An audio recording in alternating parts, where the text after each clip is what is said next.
ಆಧುನಿಕ ಕನ್ನಡ ಸಾಹಿತ್ಯ ಚಳುವಳಿಗಳು.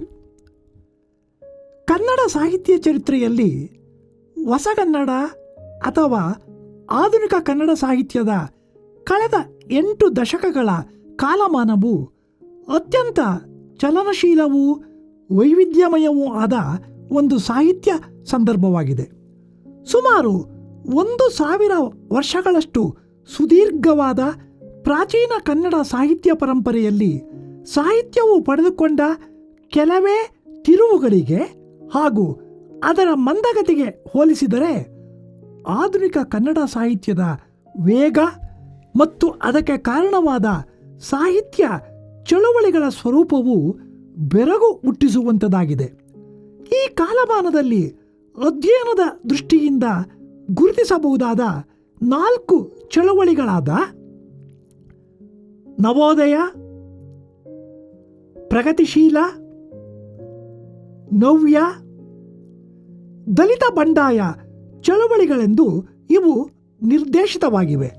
ಈ 4 ಚಳುವಳಿಗಳಲ್ಲಿ ಮೊದಲಿನ 2 ಭಾರತೀಯ ಸ್ವಾತಂತ್ರ್ಯ ಪೂರ್ವದವುಗಳಾದರೆ ಇನ್ನೆರಡು ಸ್ವಾತಂತ್ರ್ಯೋತ್ತರ ಕಾಲದವುಗಳಾಗಿವೆ. ಈ 4 ಚಳುವಳಿಗಳನ್ನು ಒಟ್ಟಾರೆಯಾಗಿ ಆಧುನಿಕ ಕನ್ನಡ ಸಾಹಿತ್ಯ ಚಳುವಳಿಗಳು ಎಂದೇ ಕರೆಯುತ್ತೇವೆ. ಆಧುನಿಕ ಪೂರ್ವ ಸಾಹಿತ್ಯ ಸಂದರ್ಭದ ಚಳುವಳಿಗಳು ಅಥವಾ ಬದಲಾಗುವ ಪ್ರಕ್ರಿಯೆಗಳು ತಮಗೆ ಹಿನ್ನೆಲೆಯಾದ ಭಾರತೀಯ ಸಾಹಿತ್ಯ ಪರಂಪರೆಗೆ ಹಾಗೂ ಉದ್ದಕ್ಕೂ ಪ್ರಾದೇಶಿಕ ಸಾಹಿತ್ಯದಲ್ಲಿ ರೂಪುಗೊಳ್ಳುತ್ತಾ ಬಂದ ಬರವಣಿಗೆಯ ಸಂಪ್ರದಾಯಗಳಿಗೆ ಅಂದಂದು ಬದಲಾಗುತ್ತಿದ್ದ ಸಾಹಿತ್ಯವು ತೋರಿದ ಪ್ರತಿಕ್ರಿಯೆಗಳ ಪರಿಣಾಮವಾಗಿದೆ.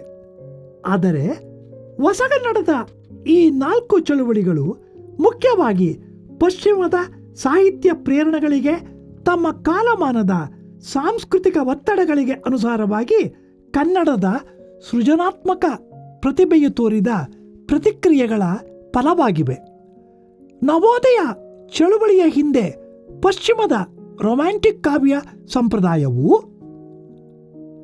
ಪ್ರಗತಿಶೀಲ ಚಳುವಳಿಯ ಹಿಂದೆ ಯುರೋಪಿನ ವಾಸ್ತವವಾದಿ ಚಳುವಳಿಗಳು, ನವ್ಯದ ಹಿಂದೆ ಪಶ್ಚಿಮದ ಎಲಿಯಟ್, ಆಡನ್, ಎಸ್ರಾ ಪೌಂಡ್ ಇವರ ಕಾವ್ಯದ ಮಾದರಿಗಳು, ದಲಿತ ಬಂಡಾಯದ ಹಿಂದೆ ಎಡಪಂಥೀಯ ಧೋರಣೆಗಳಿಂದ ರೂಪುಗೊಂಡ ಭಾರತೀಯ ಹಾಗೂ ಜಾಗತಿಕ ಪ್ರತಿಭಟನಾ ಸಾಹಿತ್ಯ ಸಂದರ್ಭಗಳು ಪ್ರೇರಣೆಗಳಿಂದ ಕೆಲಸ ಮಾಡಿವೆ. ಆದರೆ ಕನ್ನಡದಲ್ಲಿ ಈ ಚಳುವಳಿಗಳ ಸಂದರ್ಭದಲ್ಲಿ ರೂಪುಗೊಂಡ ಸಾಹಿತ್ಯವು ಹಾಗೆ ತಾನು ಪ್ರೇರಣೆ ಪಡೆದ ಪಶ್ಚಿಮದ ಸಾಹಿತ್ಯಗಳ ಅನುಕರಣೆಯಾಗಲಿ ಅನುಸರಣವಾಗಲಿ ಆಗಿಲ್ಲ ಎನ್ನುವುದು ತುಂಬ ಮಹತ್ವದ ಸಂಗತಿಯಾಗಿದೆ. ಆಧುನಿಕ ಕನ್ನಡ ಸಾಹಿತ್ಯ ಚಳುವಳಿಗಳ ಒಂದು ಮುಖ್ಯ ಲಕ್ಷಣಗಳೆಂದರೆ ಅವೆಲ್ಲವೂ ಮೂಲತಃ ಸಾಂಸ್ಥಿಕ ಧರ್ಮಗಳನ್ನು ನಿರಾಕರಣೆ ಮಾಡುವ ಸ್ವರೂಪದವು, ವ್ಯವಸ್ಥೆಯನ್ನು ವಿರೋಧಿಸುವಂತಹವೂ ಆಗಿವೆ ಎನ್ನುವುದು. ಇದರಿಂದಾಗಿ ಇಡೀ ಕನ್ನಡ ಸಾಹಿತ್ಯವನ್ನು ಉದ್ದಕ್ಕೂ ನಿಯಂತ್ರಿಸುತ್ತಾ ಬಂದ ಮತಧರ್ಮ ಹಾಗೂ ಪ್ರಭುತ್ವಗಳನ್ನು ಮೊಟ್ಟ ಮೊದಲಿಗೆ ತಿರಸ್ಕರಿಸುವ ದಿಟ್ಟತನದ ನಿಲುವೊಂದು ಆಧುನಿಕ ಕನ್ನಡ ಸಾಹಿತ್ಯದಲ್ಲಿ ರೂಪುಗೊಂಡು ವಾಸ್ತವತೆ, ವೈಚಾರಿಕತೆ, ಪ್ರತಿಭಟನೆ, ಮತಧರ್ಮ ನಿರಪೇಕ್ಷತೆ, ಮಾನವೀಯತೆ ಇತ್ಯಾದಿ ಲಕ್ಷಣಗಳಿಂದ ಆಧುನಿಕ ಸಾಹಿತ್ಯವು ನಿಜವಾದ ಅರ್ಥದಲ್ಲಿ ಜನಪರವಾಯಿತು ಎಂಬುದು ಗಮನಿಸಬೇಕಾದ ಸಂಗತಿಯಾಗಿದೆ. ಆಧುನಿಕ ಕನ್ನಡ ಸಾಹಿತ್ಯ ಚಳುವಳಿಗಳಲ್ಲಿ ಮೊದಲನೆಯದು ಎಂದು ನಾವು ಗುರುತಿಸುವ ನವೋದಯ ಚಳುವಳಿಯು ತದನಂತರದ ಇತರ 3 ಚಳುವಳಿಗಳಂತೆ ನಿರ್ದಿಷ್ಟ ತತ್ವ ಪ್ರಣಾಳಿಯನ್ನು ಒಳಗೊಂಡ ಒಂದು ಸಮೂಹದ ನಾಯಕತ್ವವನ್ನು ಹೊಂದಿ ರೂಪುಗೊಂಡ ಚಳುವಳಿಯಲ್ಲ.